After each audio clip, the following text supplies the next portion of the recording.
Hey everyone, welcome to this explainer. You know, when we talk about financial crime, it's incredibly easy to get totally distracted by those massive, complex webs of offshore accounts and sketchy shell companies.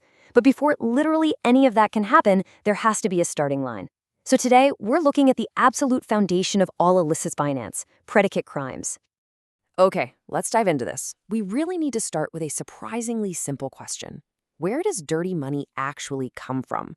I mean, dirty money doesn't just spontaneously poof into a bank account, right? It has a very specific origin story. And getting a grip on that source, that is the absolute key to unraveling the whole shebang.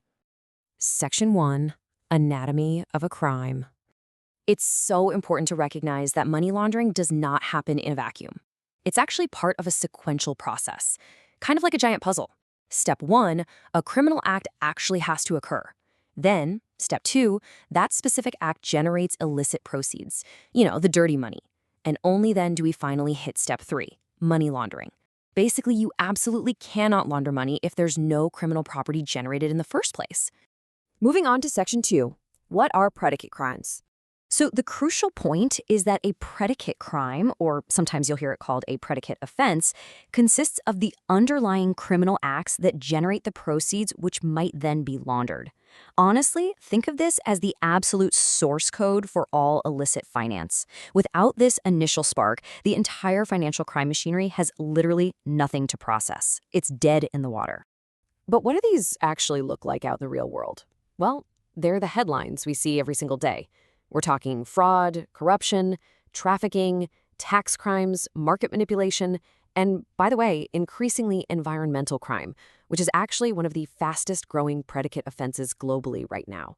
These are the literal engines generating the cash that criminals desperately need to clean.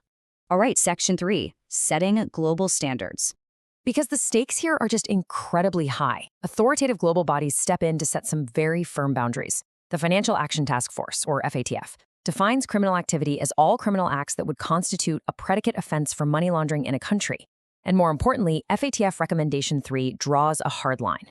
It requires countries to apply money laundering laws to all serious offenses. Basically, serious crime automatically equates to a predicate offense. Let's see how this aligns with another major global authority. The UN Office on Drugs and Crime offers a perfectly matching explanation. They define a predicate offense as an offense whose proceeds may become the subject of money laundering offenses. Both FATF and the UNODC are hitting the nail on the head with the exact same point here. The underlying crime and the laundering process itself are permanently, inextricably tethered together. Which brings us to Section 4, closing the compliance gap. Why does this technical definition matter so much to professionals building AML frameworks? Well, it's all about the gap. Now, what's really interesting about this slide is how it perfectly highlights the danger of a narrow definition. It severely limits AML exposure, meaning serious criminal conduct literally falls right outside the regime. Criminals just slip straight through the wall. Conversely, broad coverage captures all serious criminal conduct, completely avoiding those dangerous loopholes. And that is exactly why FATF standards are designed from the ground up to require broad coverage of serious criminal conduct, rather than just limiting exposure to a few traditional offenses. It is a designed necessity, guys. If the list of predicate crimes is too short, you accidentally create this massive compliance gap. Suddenly, dirty money is allowed to operate right in plain sight without technically triggering a single money laundering alert. No way we want that. Section 5, the foundation of AML. Okay, let's bring this into practical, on-the-ground application for your institutions.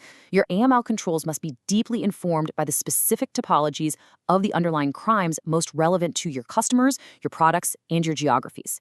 You really shouldn't just be out there looking for money laundering in the abstract, It doesn't have just one face. To catch the money, you have to actively know exactly what the original crime looks like. So let's boil it all down. Without predicate crimes, there are absolutely no criminal proceeds to launder. They are the essential link connecting that initial offense to the later laundering process. And without broad coverage, the entire AML framework is fundamentally incomplete. Predicate crimes truly are the source code of laundered funds. I want to leave you with this final provocative thought to chew on. Is your institution's AML framework looking closely enough at the specific underlying predicate crimes? Or is it possible that illicit proceeds are slipping through a narrow gap in your definitions right now? Understanding predicate crimes isn't just some box-ticking compliance exercise. It's the absolute foundation of keeping illicit finance out of the global system. Thanks so much for joining me on this explainer, and I'll see you next time.